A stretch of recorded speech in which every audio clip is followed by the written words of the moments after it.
ওগো আল্লাহ, ওগো মালিক, তুমি ছাড়া তো আমাদের আর কেউ নাই, তুমি ছাড়া তো আমার আর কেউ নাই। আল্লাহ গো, তুমি যদি মাফ না করো কে আমাকে মাফ করবে? তুমি যদি মাফ না করো কে আমাকে মাফ করবে?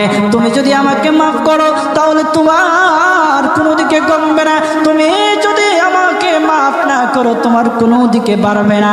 আল্লাহ গো, তুমি আমাকে মাফ করে দাও। সারাটা জীবন অন্যায় কাজ করেছি, সারাটা জীবন নাফরমানি করেছি। ওগো আল্লাহ, ওগো মালিক, তুমি ছাড়া তো আমাদের আর কেউ নাই, তুমি ছাড়া তো আমার আর কেউ নাই। আল্লাহ গো, তুমি যদি মাফ না করো কে আমাকে মাফ করবে? তুমি যদি মাফ না করো কে আমাকে মাফ করবে? তুমি যদি আমাকে মাফ করো তাহলে তোমার